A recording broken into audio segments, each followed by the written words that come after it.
Hello, fellow watchers and enjoyers. Ash and Piggy here from Watching Walford, bringing you WHODUNNIT 2014, the show where we go through the most famous storyline, being the Who Killed Lucy Beale stuff. This is the Who Killed Lucy Beale podcast, also known as WHODUNNIT 2014.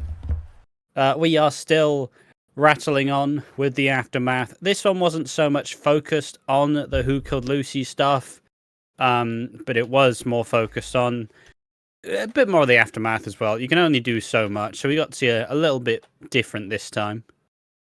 And we got to see some, more suspects have arisen, but mostly it's just one who is acting like the most suspicious man to have ever lived.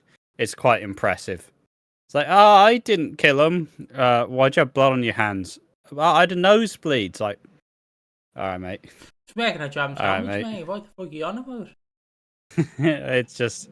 It's a very strange one. But yeah, this episode's going to cover the biggest storylines and takeaways from week 19 of 2014. All the episodes from the 5th of May? 5th of May, all the way to the 9th of May, 2014. I'm not good at dates, me. I'm bad at dates. All the time. The amount of times we've done like, buddy, this. Fuck. Do the maths. And then you're just like, May. Yeah, cheers, mate. Cheers. Can't leave you out flat in your arse, mate. Not yet, at least. No, but yeah, this is WHODUNNIT. We usually just, how you doing? That normal stuff? I'm doing good. Obviously, this is pre-recorded because this has been recorded a week in advance. Yeah, we're a week ahead, so, we know the future, technically. We know the future, but you don't know the future until we get to that week, so... I confused all of you. I even confused Ash. And I don't even have my camera on him, and I can already tell he's looking at me going, what the fuck? Yeah, it's interesting. We are slowly developing. They're moving away from Who Killed Lucy, but not, like, distancing themselves, if that's the right word to use. They're like kind of like she's there, but she's not the focus. And obviously that's fair because the only comparison I can make is with the Who Killed Keanu, basically. Even though we know Who Killed Keanu, you can't have the focus be 24/7 on Keanu or Lucy. You have to give all the people storylines. So yeah, which I understand it's going to be an overarching thing for a year up till February 2015. But we are seeing now other characters get storylines like Tina, Tosh, Shirley, Mick, Stan, Tanya, I believe that's her name. Cora? Tora, yeah. No, Cora. Oh, Cora, yeah. And fucking Carol and all them blokes getting their storylines as well. Also, a suspect has risen in my mind, but we'll get to that later on near the end. Yeah. But I just like on a side note, do you want to talk about like just your because we're in May now. We're in May, so we're nearly 6 months into doing this. We're nearly a year into doing this. Probably. Well, we're about 5 weeks in. 5 months rather. Yeah, so I just like because it would be nice to go back and do it every 2 months basically. When we hit a new month, but do May, June, July, and then September. You get it. But on a whole, how are you finding this so far? It's been pretty good. I definitely have been enjoying where this is at. I don't know. It's a decent little set. I do enjoy it fundamentally. I think it has gradually ramped up. I'll say that much. Like some of the build to it was like, oh fuck, here we go. But like a lot of it has ended up being quite satisfying to see. I'm enjoying a lot of these characters in this time period. Like getting some extra little favourites. Like nice to see Pam and Les here. It's always fun to see Donna. Enjoying Nancy, how she was supposed to be initially. Like there's just like obviously I fucking absolutely adore Mick Carter. He's probably one of my favourite EastEnders characters ever somehow. So it's been pretty good. It's a good time period. I can understand why everybody gets a bit upset around this time with how it ends, but fundamentally, as it's been going so far, it's been pretty good. What do you reckon about it? I think it's good. Like, I think it's good. I'm not making it. I'm crafting a theory. I'm obviously going to break the fourth wall a little bit and talk about the future of it. And not what we're doing, but in the universe, technically, because we obviously know it's 2024 now. Unless you're in Hollyoaks, then it'll be 2025, even though you're still in 2024. It's like, I always wonder, it was the original plan to be Warren Fox, but he fucked off, so they went, yeah, well. Oh. I mean, I think from what we can tell, we very much established that. We very much established that probably didn't fucking know what was going on. Is it kind of like how we, like, obviously, because we watch wrestling, is it like where they're like, okay, we're going to build this massive storyline. Do you have a conclusion? We'll think of one when we get to the conclusion. We'll do it eventually. Well, it's a whole thing with a whodunit. Is a whodunit has to be a very carefully crafted thing where you know exactly where it ends. So you can look back on and then recognize, oh shit, like you can go back and piece it together. Like Talking Walford did it with the Christmas. Went back and pieced together all the stuff from Keanu's return and went, oh, this is some fucking cool foreshadowing of this. And that's where, because a whodunit is supposed to have that inherent, like, you're supposed to be a detective. Like, all right, it's fucking like red tape on the wall. Like, he's done this, done that. But the issue of doing a whodunit without knowing who the killer's gonna be means that some of it just doesn't make any fucking sense because you've not thought it through. Yeah. So it's always a risk you play when you probably don't have a killer in mind. And let's be honest, doesn't really feel like Bobby. Like, even from, like, we've only seen 2 or 3 weeks since she's died. Mm-hmm. Like, it's not coded at all that Bobby's gonna have anything to do with it currently. I don't even think they know who the killer was gonna be at the time. It's like how I described the Who Shot Mr. Burns from The Simpsons. Another whodunit, technically. Sorry, I wasn't expecting this fucking. What the fucking Simpsons? Just who shot Mr. Burns? But it's like how they wanted for I think it's season 7. I want to say when they reveal it, they wanted a character who could leave the show for a year or two and then come back. Basically, yeah. So like they had like Barney in mind, they had some other characters in mind. Then they were like, but we don't want any of these characters to leave. So can we scrap that idea? And then they just went, a baby could have done it. Maggie. It was Maggie. And it's like it's like the problem with a whodunit is you don't want people to know who done it, even in the office. So you run into the thing of, right, but we need to write this, so you need to tell us who the whodunit is, so we can write it. But then but it'd be funny if it's a secret, and then you get like a month before they're like, okay, you have a month to write this. It's Bobby, and it's like, yeah, May, you could have told me 6 months ago. I could have planned it. Yeah, like it's like instead of saying, all right, you need to you need to clean your room. You need to do it. You need to do it regularly. You don't know when the inspector's gonna come in. I don't know what fucking fictional scenario this is. All right, you need to have your room cleaned regularly. And then suddenly you get a message like fucking 20 minutes, like, he's on the way. You're like, oh shit, just gotta fucking scramble to make this all look nice and piece it together. But you've only got so much time, and you've only really given yourself so much room to fucking manage it. And that's kind of how, like, it's how you need to pace these things, because they are, like, a good whodunit is something genuinely very fantastic. And it is very hard to replicate. Like I said, it's hard to make something seem coherent if you didn't have a fucking clue in the first place. Yeah, and you've only got the one chance to fucking you've only got the one chance to make it fucking stick. Because if you do it and you're like, this is wow. Max Branning is the one who killed Lucy. Oh no. Blimey. Like fucking. And it's like, yeah, but the entire time you were pointing your finger at Ian. It's like, okay. Like you suddenly have to instead of fitting the shape into the like shape hole, you've just ended up fitting the square into the circle, and no one's really enjoyed it. Yeah, and that's the problem. Like, obviously, we'll know more when we watch deeper into it. But I thought it'd be a good opening point. Like, let's see, we're 5 months in. We're 5 months in currently in storyline into this. What do we think so far? Because we've had the start where everyone's building up, we're building these characters. We're now in the middle point. The end point doesn't come till I want to say December to February, because that's when they start ramping. Yeah, but it ramps up a lot. Yeah. But obviously, it's like a movie.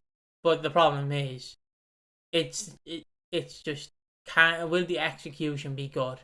Because obviously, like we say on One More Match, where we tend to look at the shit bits and try and appreciate them, we try to do it here as well. And I'm desperately trying to figure out, like, can I get any hints that it is Bobby? Because, like, again, going back to wrestling, like how Triple H currently, the head booker of WWE, is like, alright, you're going to have these two sitting in the back, they're going to have a conversation, and the week later, he's going to get attacked, and that person he's talking to is going to come out and help him. So it's all about the storylines, you have to think about outside the box, and it's like, fuck me, he's a genius. It's like that, it's like, are they going, alright, so it's Bobby, but we need to give hints that it's Bobby, without directly telling you it's Bobby. It's what I'm trying to get across. And hopefully we spot it, but it's highly doubted. Highly doubted. Yeah, like I like to believe I'm quite good at picking up the small details, but also, like fucking, if they didn't even know, you're making a fucking mountain out of a molehill, But I guess that's the thing. I guess we're 12 minutes in. I guess it's good that we start now in a second. I just want to say thanks to everyone who actually watches these and are watching along in real time with us. We are a week ahead, so I am sorry. Like if you are leaving comments and are like, well lads, it's fucking this guy, I know it's this guy, and then we eventually read them out 2 weeks ahead. Sorry about that. Obviously we hadn't got any comments like that, but if you do leave a comment, we will read it out probably 2 weeks ahead, depending when you leave it. Because we bulk record these because yes, sometimes we like to take our breaks, and obviously we're currently taking a break from ECW, so yeah. But anywho, I think it's time we do the WHODUNNIT. Who killed Lucy Beale 2014? Me personally, I think it's gonna be that dog that Lauren had. Bongo. Yeah, I didn't even know what fucking Abby and Lauren's dog's called. Actually, I might have the name of it in my old Christmas song. Abby's dog EastEnders. I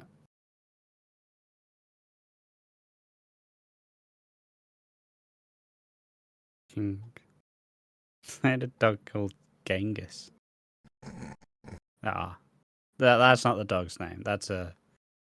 That was the Miller's family dog. Oh, we don't know the name of the dog or the Brannan's dogs. Is it? The name is Tramp. Tramp. Yep. Why would you call a dog Tramp? Because they branded it Tramp from the street. Yep. Wow. Dominic Treadwell Collins, you are a fucking genius. I mean, some dog names are just stupid. Yeah. Well, let's be honest. Some dog names are just silly. My old dog names were Rusty and Snowy. Yeah, sound. And you're taking the piss out of Tramp. Yeah, but Rusty sounds better than fucking Tramp. It does. But yeah, and I didn't even mention the main storylines, so. Can you just very quickly, you name some shit dog names that you love? I don't really have any, I'll be honest, mate. Fair enough. Just wanted to build on this topic. I'm not really like I like dogs, but my dog's dead, so I'm not looking at other dogs like fucking Dear Slim. I wrote, but you still ain't calling. I'm not fucking doing that. Fucking right into the dog council. The dog era is over. I love how you're gonna turn around and go, it's now time for the rabbit era. Let's fucking go. No, for a second I thought I was gonna get cat, but I very quickly went. I do like cats. I'm probably not the best dog owner or pet owner rather. So yeah. You with a cat would be so funny. Just I'm Yeah. imagining you sitting in that chair like a Bond villain, just rubbing the cat like, "Welcome to the room, Mr. Piggy." I'm just welcome back. Yeah. Yeah. I'm just quite selfish inherently. So I'm just not a very good pet owner. So I'm just not gonna get another pet. You say Obviously, that. I'll fucking treat them. Obviously, I'll treat the fucking pets well. I'm not like a fucking neglectful dickhead. Like, I'm just, you know, am I taking them on a 5-minute walk? Or am I taking them on like a 30-minute walk? Probably going to be the 5-minute walk, isn't it? Right. I'm not sure if that makes me a bad person, but fuck it, who cares? Would you take your cat if you got a cat? Would you take him on the walk with you? Put him on a leash and walk him? No. No, fair enough. But yeah, there we are. Yeah, I'm not a fantastic pet owner, but I also don't have pets. So look at me, knowing my limits. I've only just started being able to take care of myself properly, so good fucking luck. But yeah, no, pets are cool. Do love pets. My sister has 2 lovely cats, and they are great. But yeah, let's talk about the EastEnders. The main topics will be Dot and Charlie spend some time together. This results in some little fraudulent news about whether Charlie is actually a copper or not. Is it as good as it seems?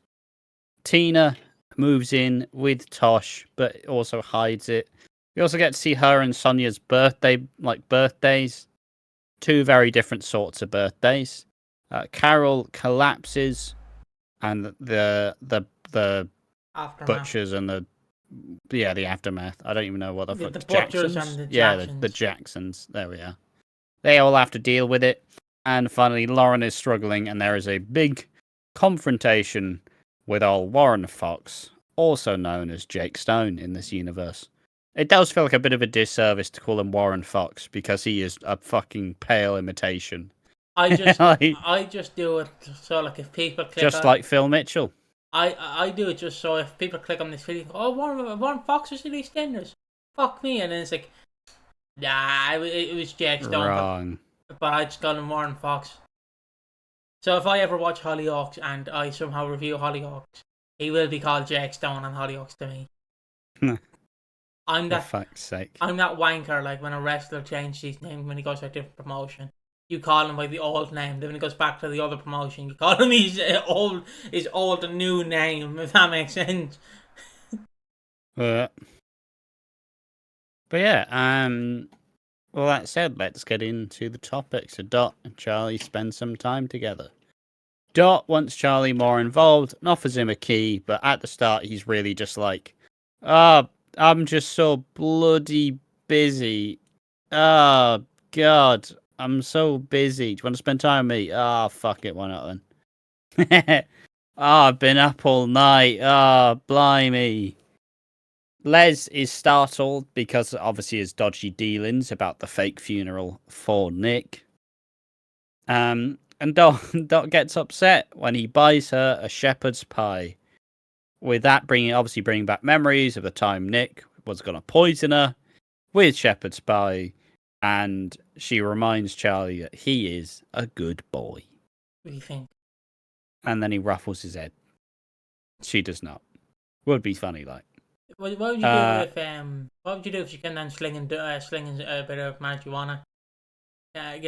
Slinging some hook. Hey, she got arrested on it once. Imagine she came down like, Charlie, you want to do it like the good old days? Jesus used to do this back in the Stone Age. This don't quite think that was what the Stone Age was about, mate. I'll be real with you. He was from the Stone Age. They call him after Christ. Who cares? After death. He's back from the dead, doing a bit of weed. Back in the game. But yeah. Les blackmails Charlie for his silence because Les knows he can completely fucking destroy him. if he doesn't pay him a shit ton of money, which is great. Love Les. He's a fucking crafty little bastard.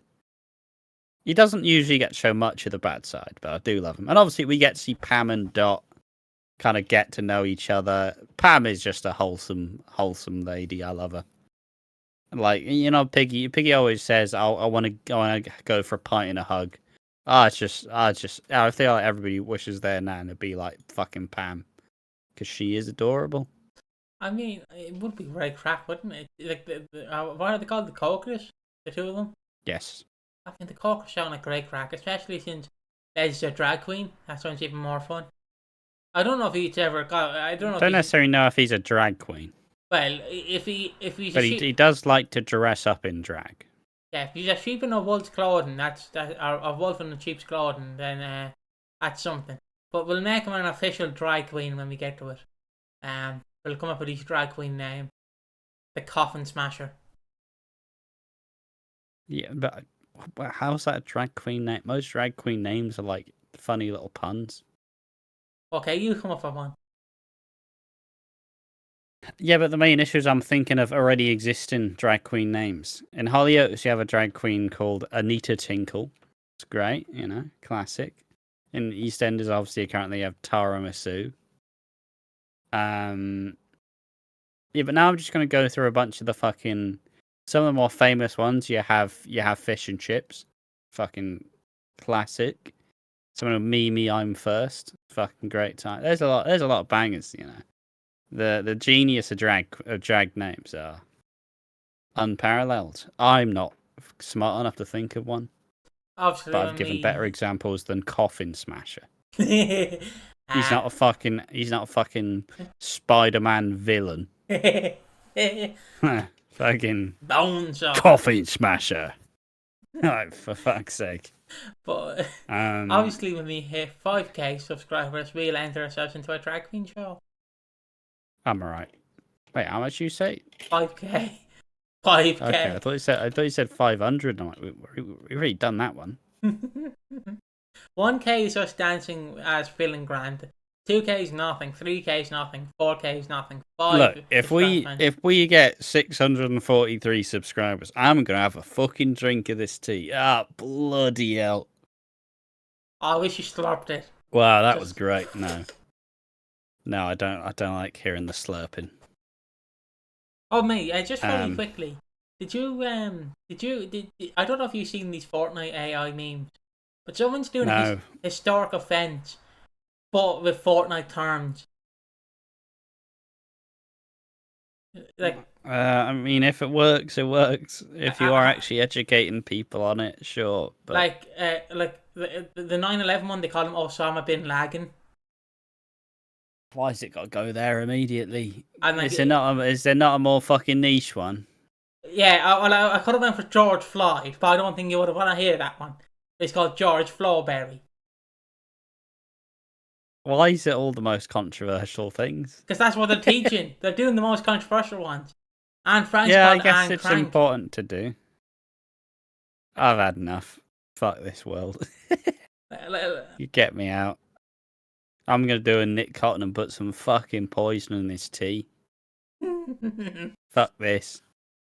That's a joke. It's not a joke. But yeah. Where the fuck was I? Dot and Charlie are enjoying each other's company, but they both want each other to move closer to them, which causes a bit of problems because, you know, Dot's not fucking moving. She's been on the show for like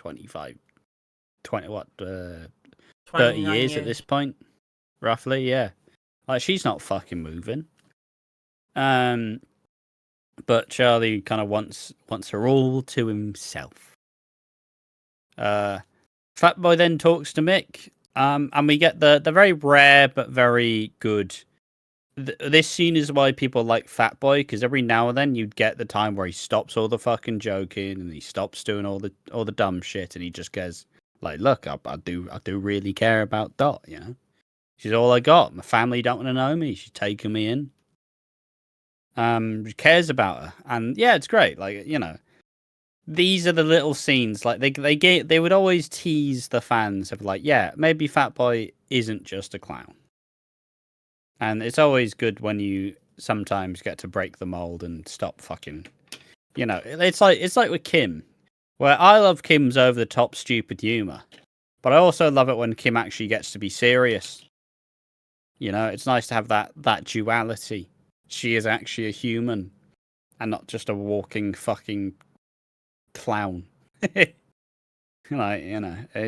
a nice thing when they occasionally do it in soap, where the clown actually does something serious for once. I still don't. It's like how people in DC films don't want Joker to be goofy anymore. And I'm like, I want goofy Joker. I don't want depressed Joker. He's a clown. He's supposed to laugh. Come on, lads. All right. That's my. I thought you were gonna wrap it round to EastEnders. Well, then that's what that's what I have very sort of agenda, an agenda for Fat Boy. Like, you're a clown. Make me laugh. You don't make me laugh. You're not like Bobo the clown. Bobo the clown is a legend. I don't remember who Bobo the clown is. Oh, he was a local clown from my area. Oh, okay. He scared the crap out of me.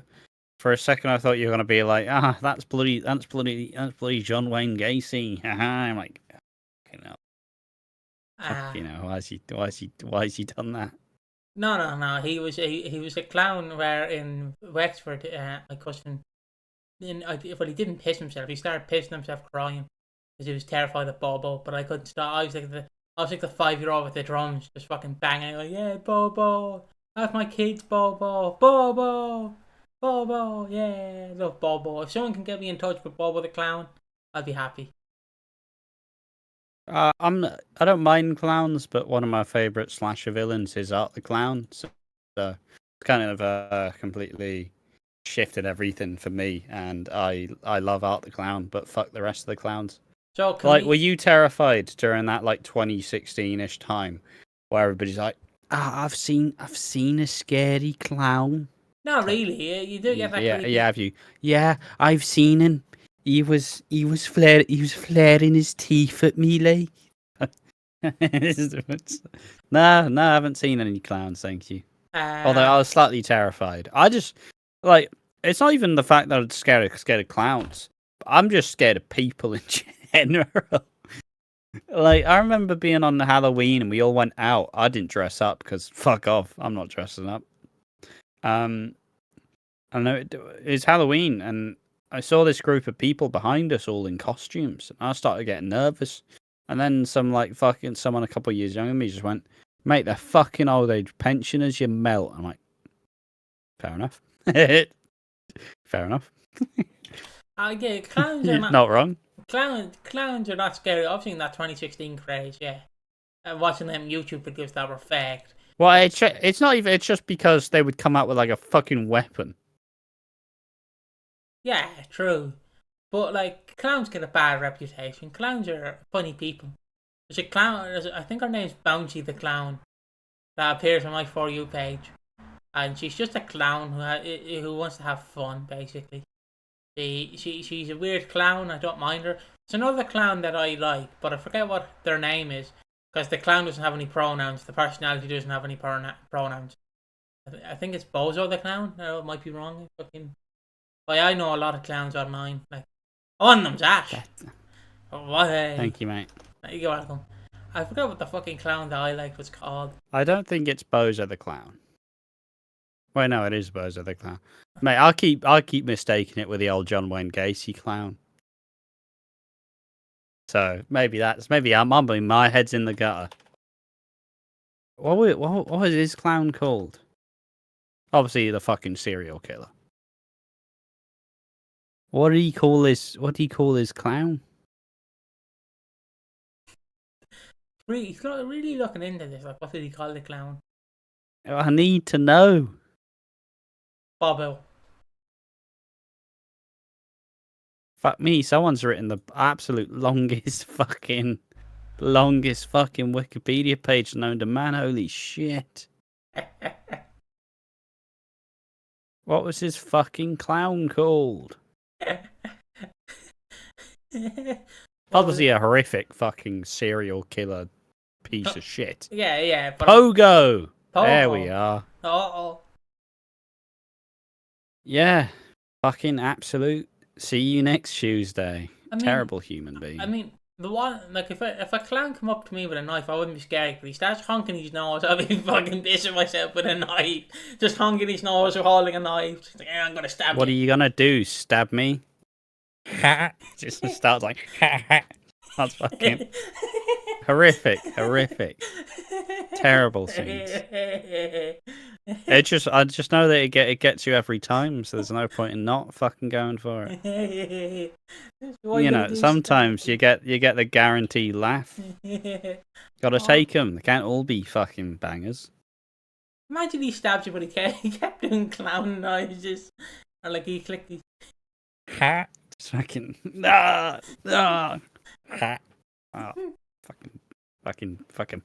fuck you, clown. So you start punching him, and he just starts honking his nose, like, hit me harder. So, do people like clowns? Do they hate clowns? Tell us in the comment section. That's the only way to segue out of this fucking topic. But yes, Mick suggests he gets Charlie on side. Fatboy then spots Charlie giving Les a wad of cash, making him significantly less inclined to believe in Charlie. This also, Dot notices that he forgot his fucking whatever, like mince and gravy or whatever the fuck he was eating, which did look delicious. Yeah, big old stew. When talking to Ian reminds her to not take Charlie for granted. But Charlie then tells Fatboy that Dot is leaving the square. Fatboy tries to get Max to figure out if he's dodgy, but Max just does his bit and says, I don't fucking know. Seems right, like. And he doesn't, like, Max doesn't really seem doesn't seem convinced, but fucking Fatboy's just like, you know what, Fatboy, you should get a girlfriend, you. Cheers, Max. Sage advice from a melt. But she gets back. She's kind of worried. Dot explains how she went to the police station to deliver his food, but they told her that we don't know a Detective Constable Charlie Cotton. We don't know who the fuck that is. So, you know, he's been having a lie. It's his trap card. In Pokemon, it's his special ability. He's been having a lie. He's a Cotton. Of course they'll lie. Exactly. Wait, what? Do you... sorry. Fucking... do you... When does that fucking scene with Dot on the motorway happen, where she's in that car? There's a scene... I don't know, mate. There's a scene with Dot that's in a little shitty car, and she's on the motorway, driving the wrong way. I have no idea if it's a Specshares ad or an actual scene from the show. I see you pop up on my feed every few months. And it's just her driving on the motorway. Never seen this in my life. Can't lie to you, mate. If I'll find it afterwards and send it to you. I think it's just Dot driving on the motorway, EastEnders. But yeah, that's all the Dot stuff. It was kind of intertwined with the Lauren stuff, so I wanted to separate it, but also didn't really work too hard to separate it because it's all in the same vein. I forget how like big the Brannings and that sort of family were. Like Dot definitely leaves a hole as they don't really have that big matriarch figure. Like the oldest Branning is Max. Like I'd like to see Cora back. I think Cora would be a nice little addition in current EastEnders. Obviously, and you know, you get to see her deal with Penny and Lauren and Jack being a fucking dickhead. Obviously, she doesn't really have much to do with Jack, but I don't know. Like the Brannings are very light on their feet at this point in time. I like the recent additions. I think those have been good, but yeah, I feel like each of the families need that strong matriarch or patriarch figure, and you don't really have it anywhere, honestly. You have Stevie, I guess, but like Big Mo's not a fucking matriarch, is she? don't you disrespect the name of Big Mo. I love Big Mo. She's not a fucking... Stacy. Yeah, I guess, but she's not old enough. Jean. Yeah, but Jean's not really a big, like, fucking matriarch either, is she? Okay, I have a character that we can all agree on. Harvey. Exactly. Or Terry. But yeah, that's all the Dot stuff. It's her just realizing that Charlie, as much as she thinks may be a nice guy, he may end up just being a wrought bloke, and he is more of a cotton than she expected. It runs in the genes, baby. Runs in the genes. I mean, there's a chance that Dot's done more murders than fucking Nick ever did. I mean, who did Perhaps. Dot murder? Ethel. Well, really and Nick. And Jim. Obviously, it's not directly a murder, but that she didn't murder Jim. Yeah, Jim's still alive. At this time. I mean, for the results. Man. Yeah. I'm getting about all the wikis that aren't the fucking actual EastEnders wiki. Dot Branning, EastEnders murderer. How many kills has Nick had? He said like 4, never mind. Alfie? How many have Dot had? She's at least 2. Didn't she also kill Dr. Leg? No, he just died. I just thought she was a ruthless killer killing all the old people. She assisted with Ethel's death. And what is negligent homicide? Nick. I guess she didn't mean to. Who, through criminal negligence, allows a person to die. A crime you commit involves you killing. I mean, yeah, obviously we will get to the Nick Cotton death eventually, but currently on the show he's still dead. So funny fucking shit. Oh, it'd be interesting. It'd be interesting talking about. I've seen people call Nick Cotton like a fucking panto villain, but it'll be interesting to see if he actually shapes up. I mean, he is a I have to switch to he is a cartoony villain, and in hindsight with all the actions he does, because the only way to describe it is Muttley and the other lad from Wacky Racers, Dick Dastardly, I think. Right? Yes. I know that's a wild comparison, but it's like Dick Dastardly and Muttley.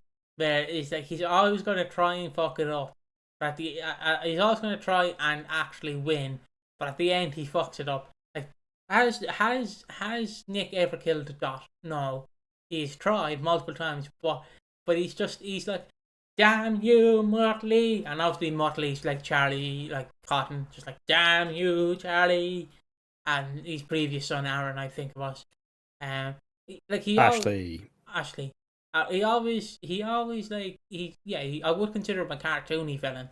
Because when you look at him compared to Phil, or Phil obviously now holds a baseball bat and doesn't really want to do much acting, but we'll leave Steve McFadden out of it. He's a bit of an old man. Nick Cotton, he did do weird things, and I'm like, I think it is also because, like, obviously his most gritty stuff is him dealing with heroin addiction in the 90s. But pretty much beyond the 90s, he didn't really, like, he would never stay long enough to get these, like, grittier, long-term stories. So through time, he did just show up every now and then, be the ghost of Christmas past for Dot, essentially, and then fuck off. So yeah, it's one of those little interesting things. Like, who else would you consider a cartoony villain? Like, because obviously I'm just going to pose this question to all soaps that you've watched.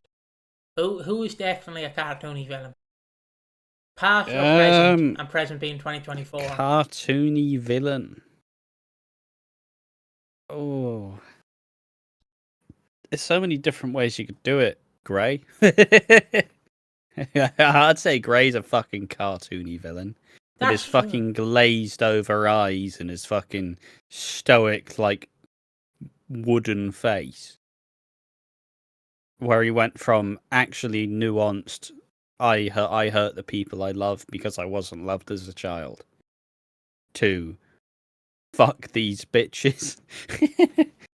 Obviously, I'm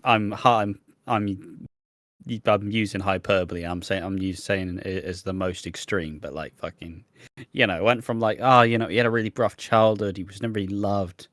Oh, never mind. He just does it because he's control freak and a narcissist. Grand. I know it's not funny because like domestic abuse is not cool, but it's so funny to me how he completely just kills what's her name, like how she just trips over the fucking dry wash machine. Well, he pushes her onto the washing machine, doesn't he? Yeah, he pushes her onto the thing, but it's not when he pushes her. It's what he does afterwards. Because you go over and go, "Oh, you all right, love? You all right?" You deserve to die. Police, she had an accident, and it's like you, like it's like how I imagine. I was just more so. I was just caught back because it's like, obviously it's not funny because domestic abuse is not cool. It's like, what fucking sentence comes after that? What sentence are you putting in front of that fucking line? Jesus Christ. Yeah. I'd say Grey is probably a cartoon villain, in my opinion. In terms of in Hollyoaks, there's a guy called Fergus who was just comically evil. And he was just like, I've installed some spy cams to spy on a bunch of women. I mean, and I'm gonna live stream it all to everyone. I actually have somewhat of a story with that from real life. Okay. The old barman in a pub in my old town, he installed cameras everywhere. The men's bathroom, the women's bathroom, like obviously the pub. So like he'd just be sitting at home like fucking, camera 2 there. He's having a shit. Camera 3, she's having a shit. Camera 4, he's having a pint. And people were like, mate, could you not please put cameras in the bathroom? And his response was, you could be doing coke. So no.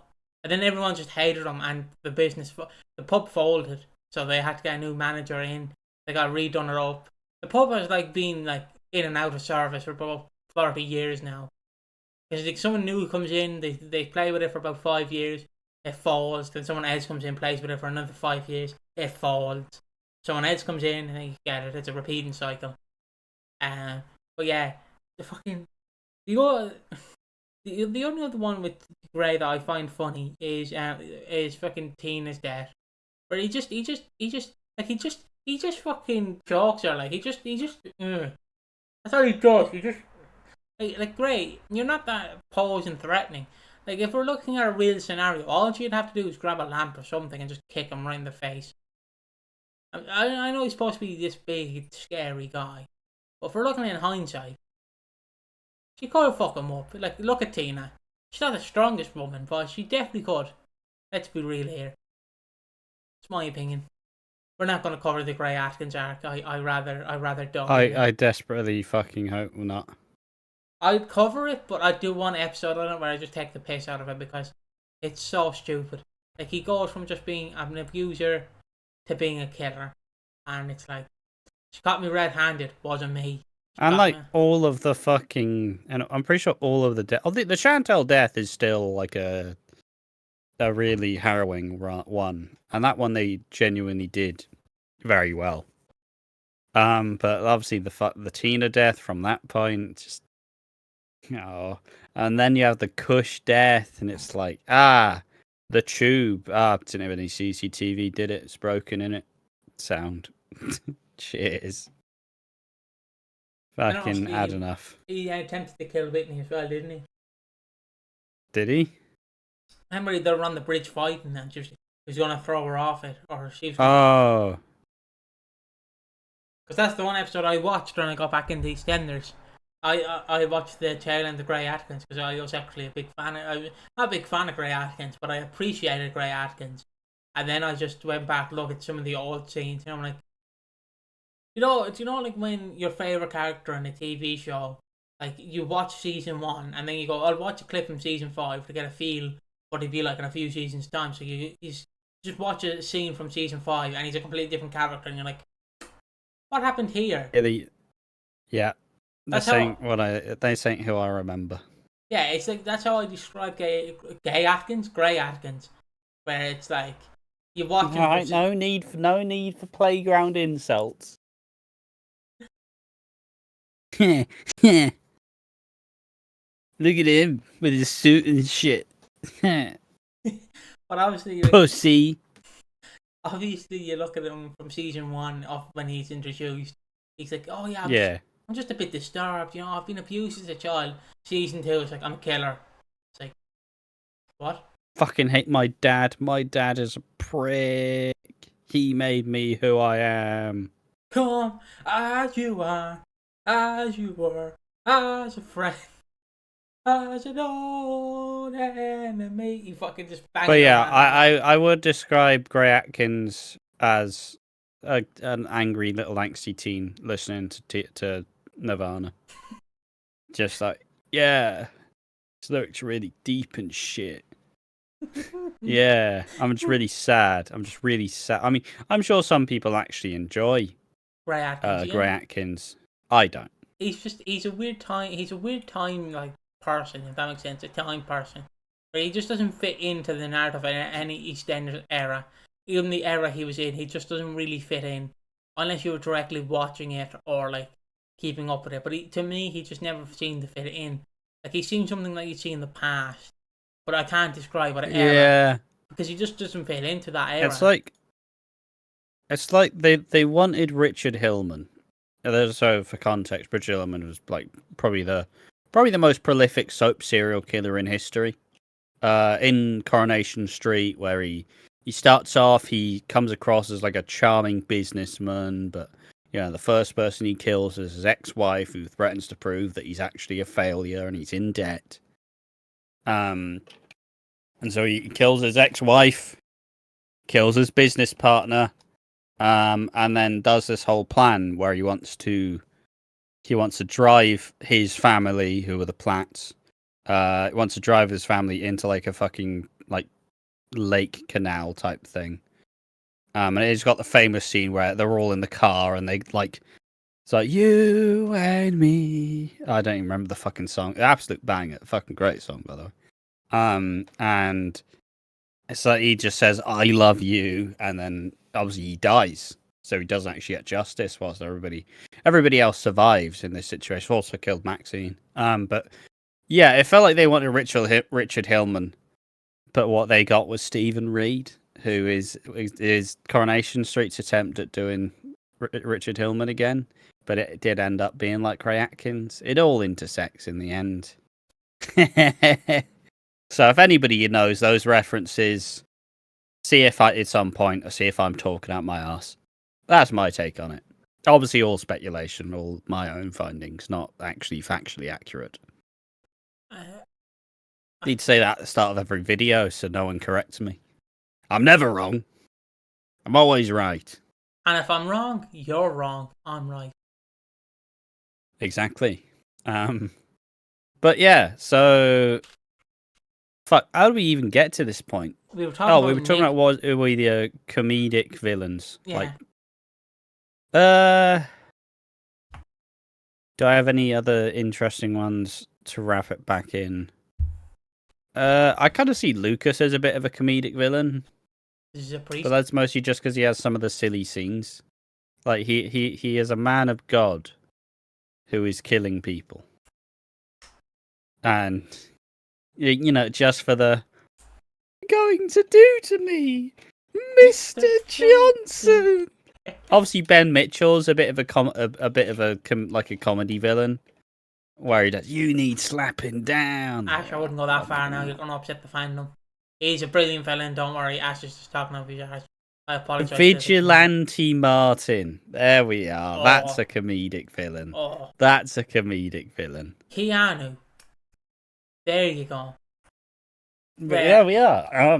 But Ben, on Ben Mitchell very quickly. Being all serious now. about it. I was only joking with the fans. I mean, it's so fucking funny. Because Ben Mitchell is the type who accidentally kills. That makes sense. He doesn't want to kill. But he didn't mean to kill Heather. Guys, he did it. He just had to hit her in the stomach and not the head.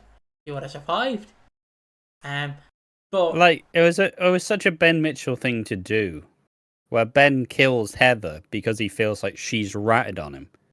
So in trying to protect himself, he's killed one of the people who like tried to help him feel like not be ashamed of who he is.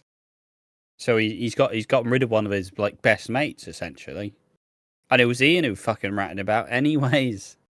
So like he didn't even fucking. And it's also just the really like I don't know why this is just about how interesting that part of Ben Mitchell is. He's obviously murdering something's the thing that the thing that Phil's never done. He's never killed anyone. He obviously has been involved in murders, but he's never been the one to like pull that trigger or to smack them over the head with a picture frame.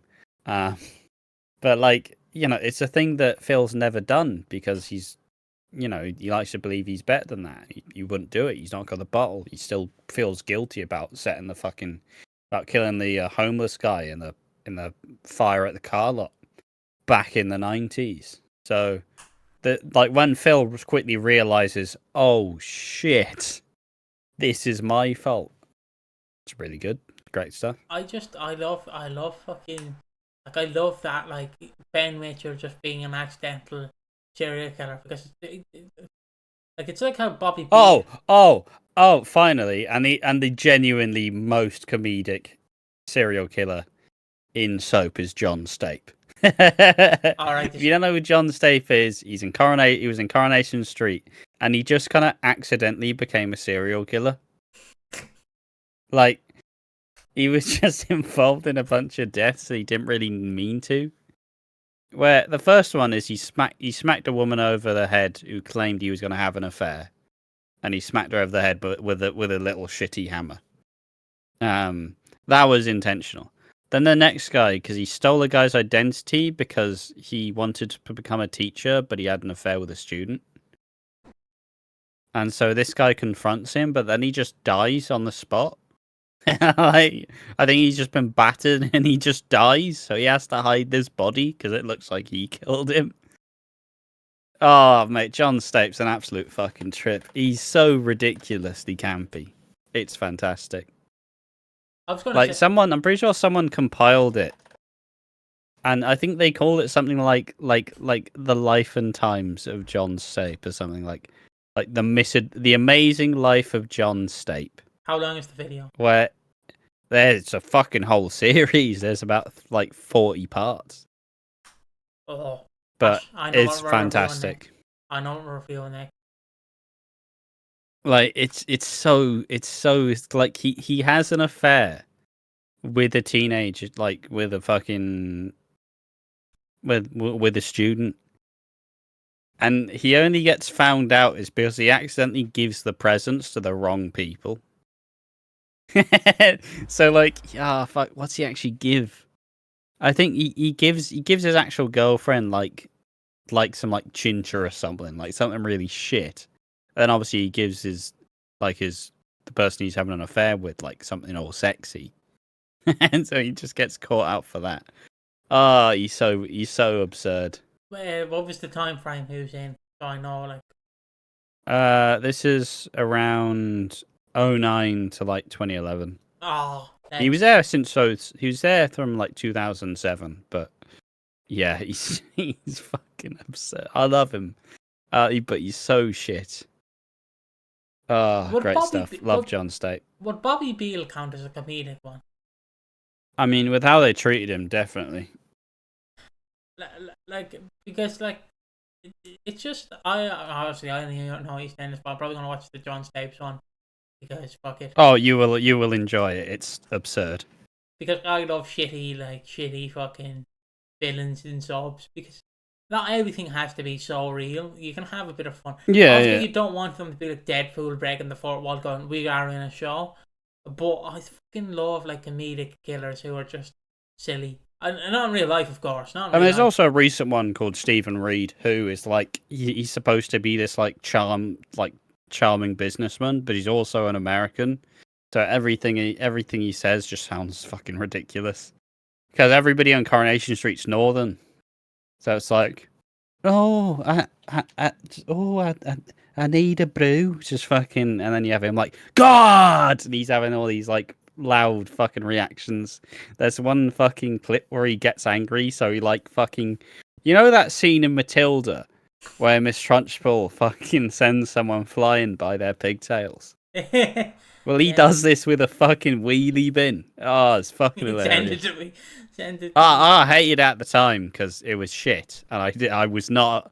If I'm not enjoying it at the time, and you're giving me this really fucking stupid, cheesy serial killer, get me out. But I want to in play, retrospect, it is quite funny. I do want to play it on fucking on the screen if I can, but I don't know if I can. I want to play the wheelie bin clip on this screen. I don't know if it'll work, but yeah, I mean, just look it up. It's a good. I mean, I can try. No, like we don't need to. Just know that it exists. If you want to look it up, viewers. Yeah, I'll maybe send it to you later. But I think we've spent enough time talking about comedic villains in soap. Let's actually quickly fucking progress through the rest of it, as it's all fairly light. So, how long's this one been so far? 56. Oh, it's only been an hour. All right, we can rapidly go through the rest of it, honestly. Next up, we have Tina's birthday party. She's turning 40, which is still, like, as much as I love Tina, and I wish I had that much spirit to still act like a fucking teenager at the age of 40, but also, for fuck's sake, like, I'm so fed up of Tina acting like a fucking teenager. I mean, so if she was alive, she'd be 50. Yeah. Oh, fuck. But yeah, Tina hides her moving in from Shirley. Tina does a very Tina response, doesn't take any responsibility and acts like she's still staying at the Queen Vic. Shirley's reasonably upset, but they all decide to keep. But her and Tosh decide to keep it on the down low. Tina, for Shirley's sake, doesn't take her house key.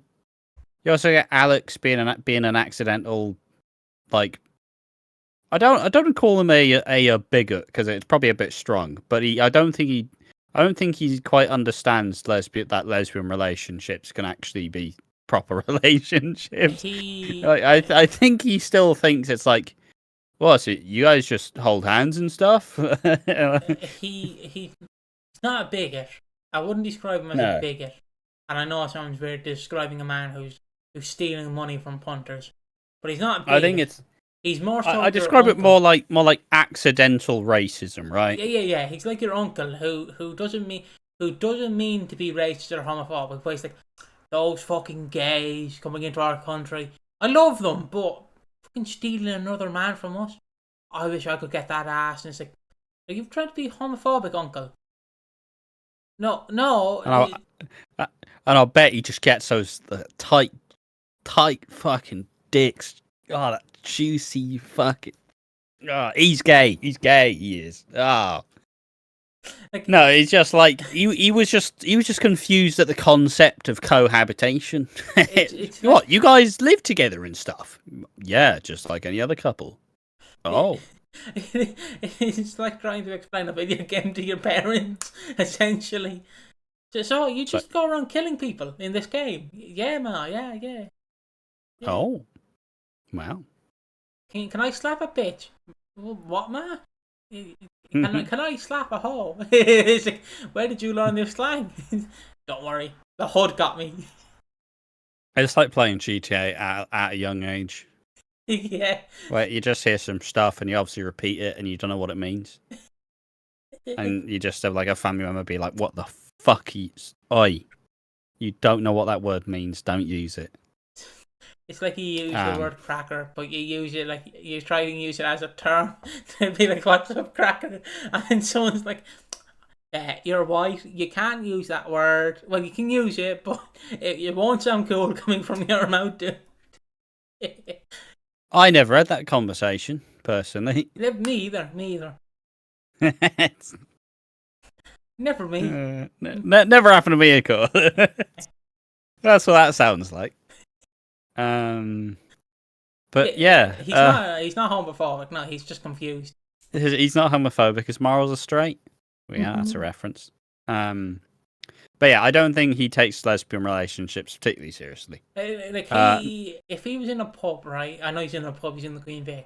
But if he was in a pub and you've seen him, and obviously he's obviously seen you kissing, for you it would be a boyfriend or a girl, or if it was two women, girlfriend and girlfriend, he'd be like, "Man, I'd love to just get in on the action."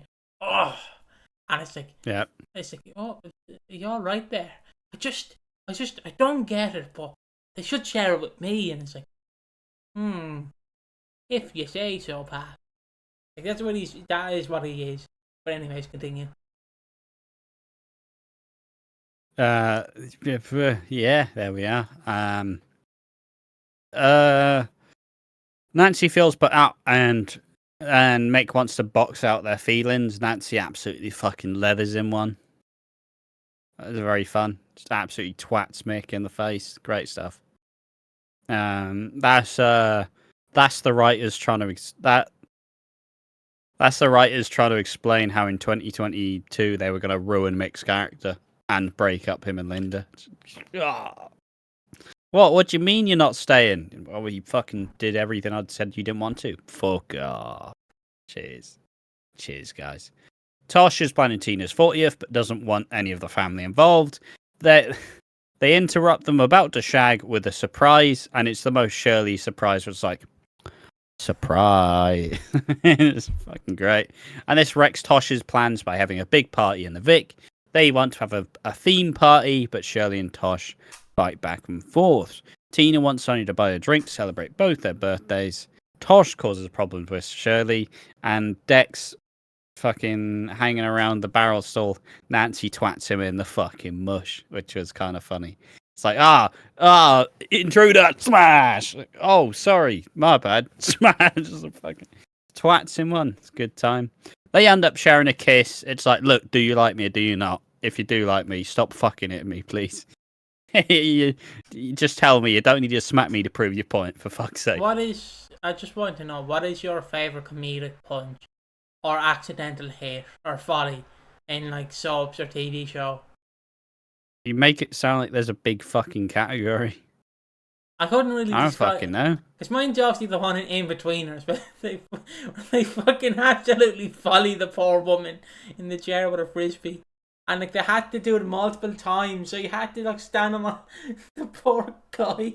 You had to stand on a ladder and just keep following it at her, like to try and get the perfect fucking angle.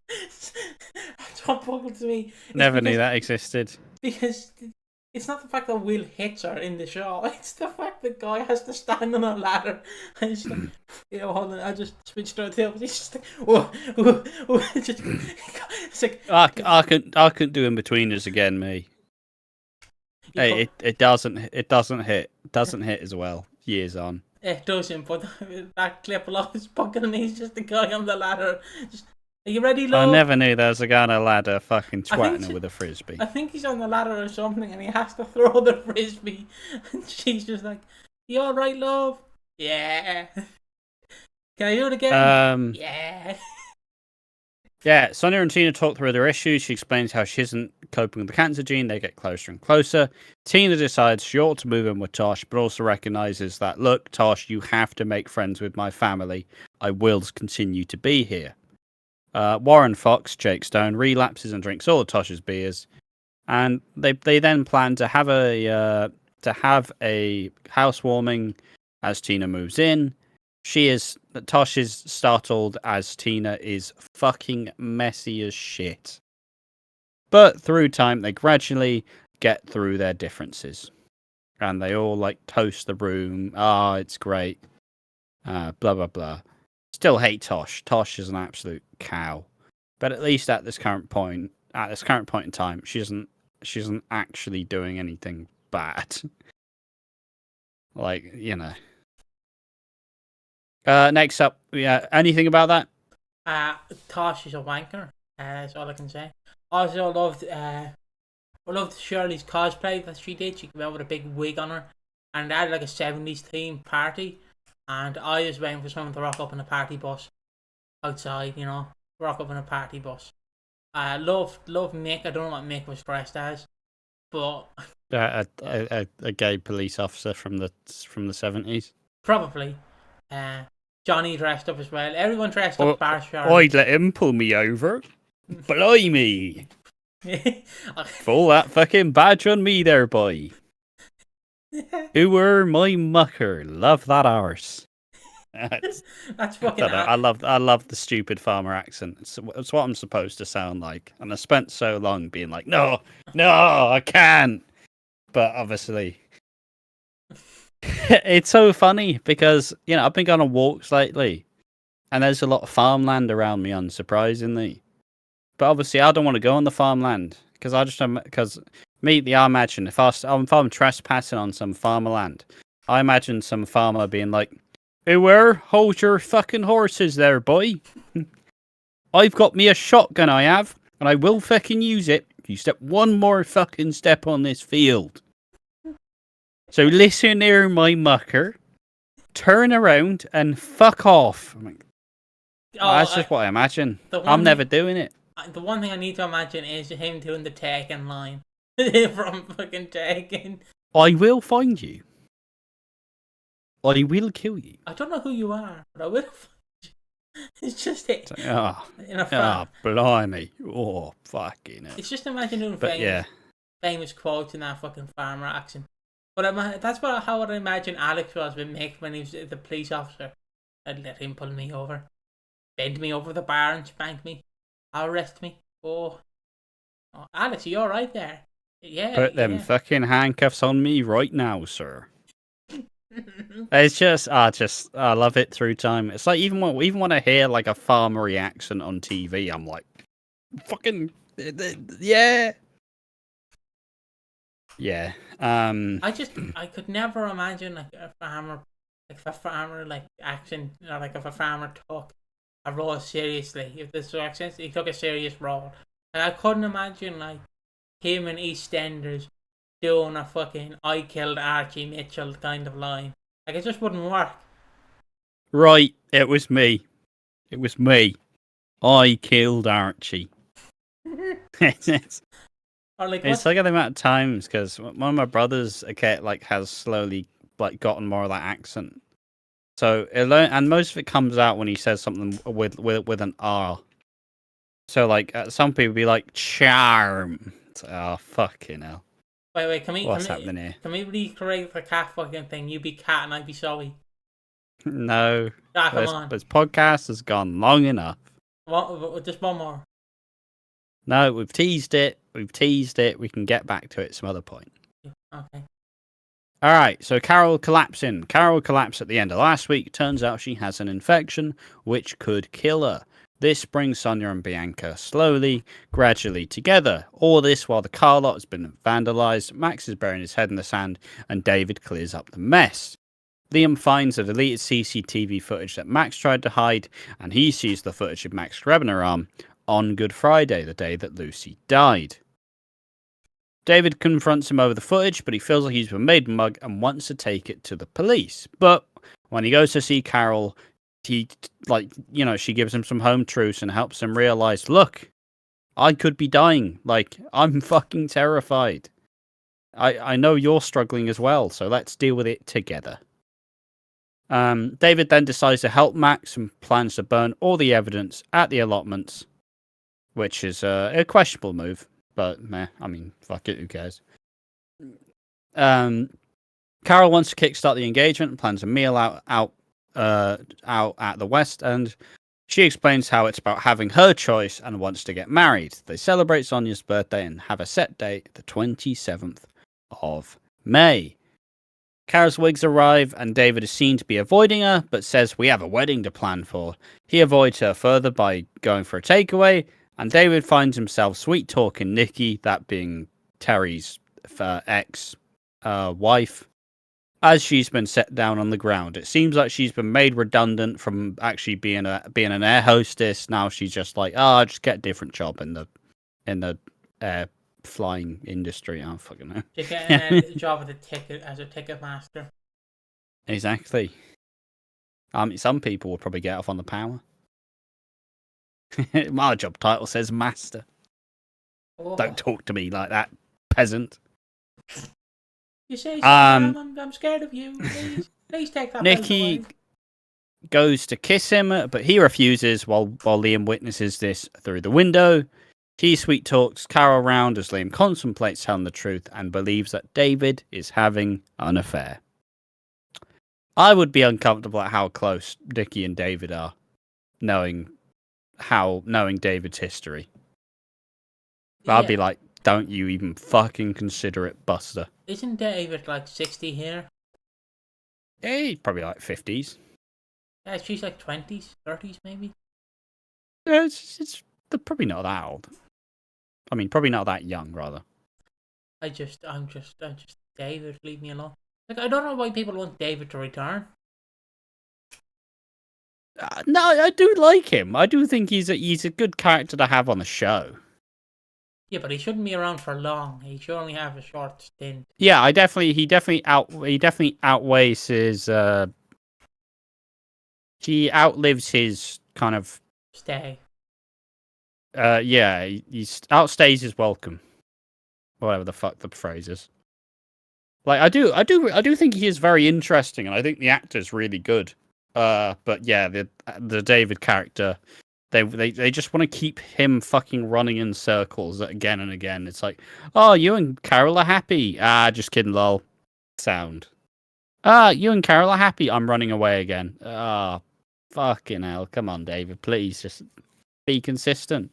So I can see why they want David and Carol to have their happy ending. Like that I will say probably is the right move. That you just have them still settled down. Having reconnected. But yeah, let's finally get to the final topic, that being Lauren struggling. She keeps wanting to drink, worrying that everyone is forgetting about Lucy. She wants to find Peter and find some comfort. Max sits her down and explains how he isn't a very good dad and keeps making some mistakes. Cora talked her out of drinking, but tells Max and then asks for money. And Cora then gets thrown out. And Cora is desperate to find a place to live. She's been kicked out of Patrick's and she just has nowhere to go. Lauren finds a suspicious email which suggests the whereabouts of Lucy on Good Friday, while Cora starts trying to steal money from the laundrette, but Doc catches her and keeps her from, like, fucking up that bad. But Stan Carter flirts with her and offers to help her get through it. Lauren sends an email through to this mystery man and wants to meet. They respond, say want to meet at 8 p.m. in the cafe next to Wolford Common. And Lauren and Peter plan on helping out each other as they're both feeling rotten. Peter, though, gets angry when he spots the email, but Lauren wants to see the guy because she wants some closure. She wants to know who killed Lucy. They both lash out at each other, and neither are particularly happy about it as they go back home. And, like, fucking Lauren goes to see the mystery man. And Peter just fucking is like, oh, hi, Lola, fuck off. Hi, Lola, shut your fucking mouth. It's absurd. And Lauren meets up with this mystery man, and it turns out to be old Warren Fox, Jake Stone, who has been drinking. Lauren runs out on him and explains how he loves her, and she thinks he killed Lucy and ends up kicking him in the guts. He's been drinking and holds Alex against the wall, demanding to know what he said, like, about his whereabouts the night that Lucy died. And he is vague and says it's too late. He then harasses Lauren and wants her to understand, and she does consider drinking.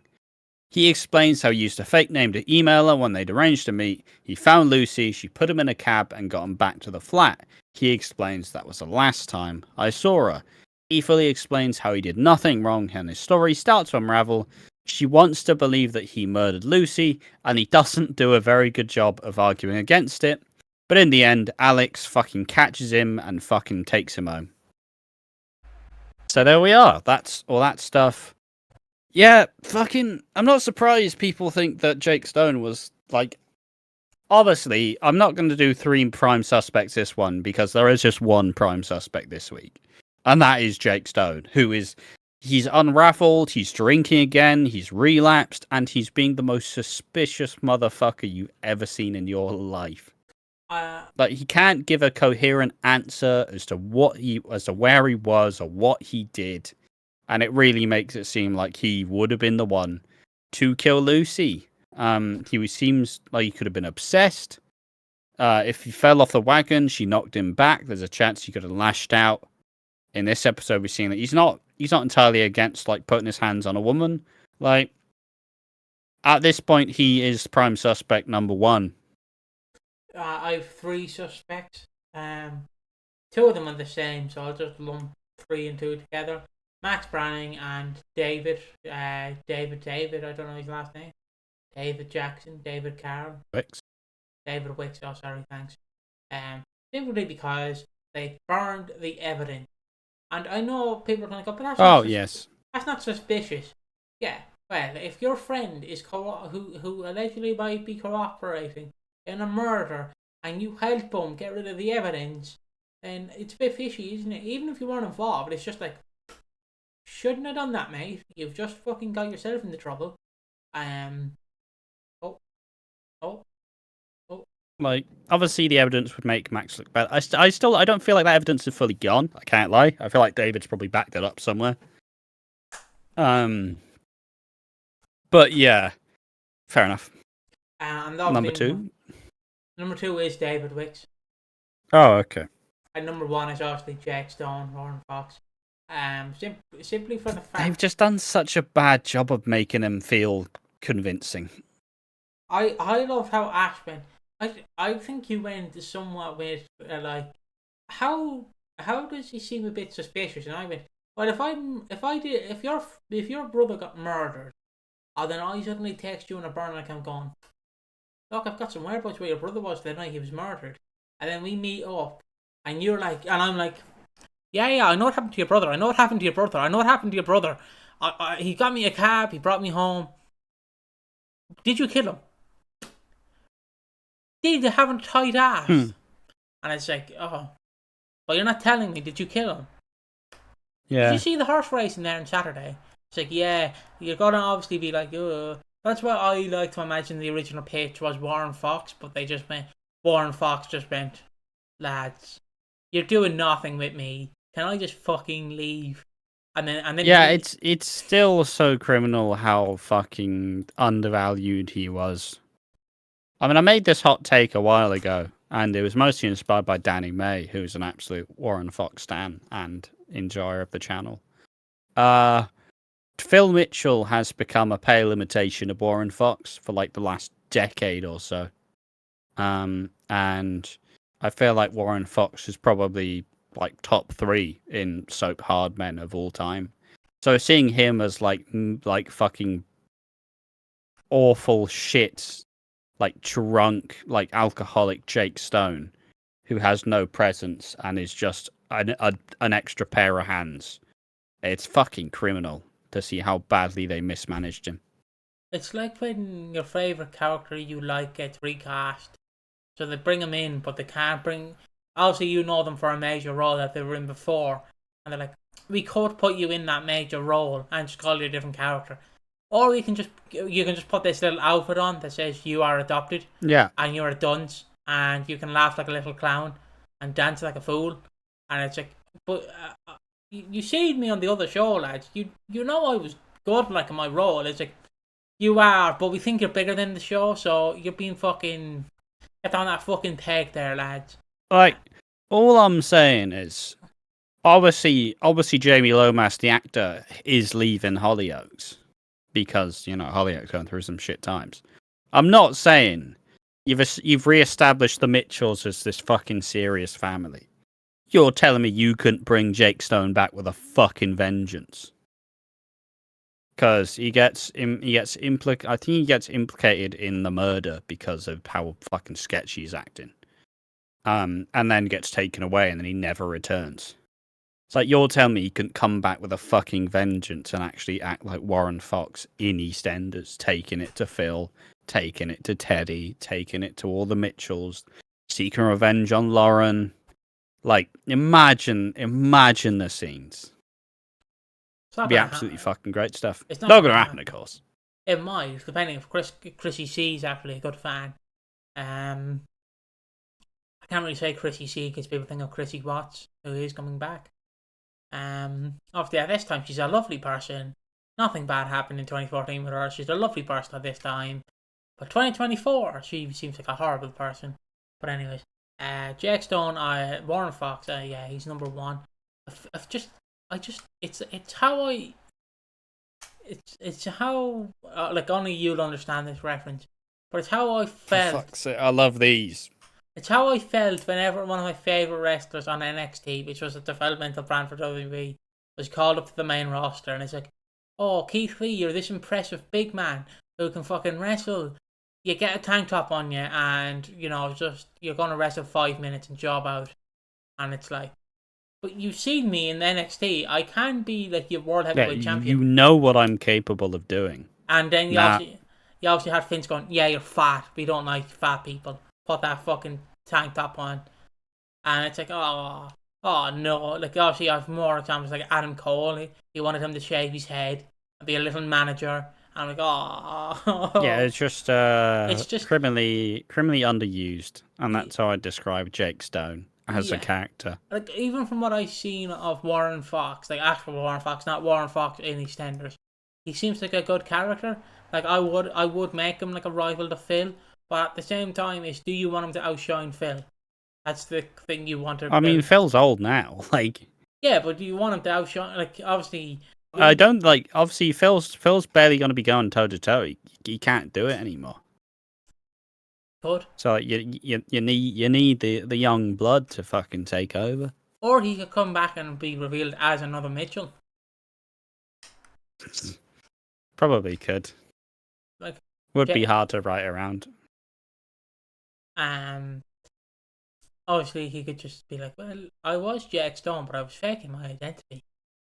So yeah, but yeah, I think with all that said, that is everything from WHODUNNIT 2014 episode 19. This is continuing the storyline, that is Who Killed Lucy Beale. If you like the video, make sure to subscribe and like the video and leave a comment whilst you're down there. We do have YouTube memberships if you want to support the channel. We got our first member the other day, which was very lovely.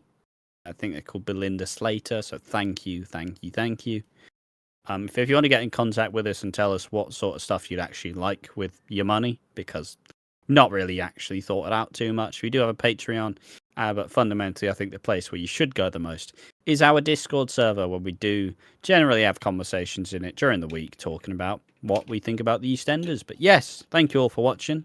Make sure to join us in the next one. See you then. Bye-bye.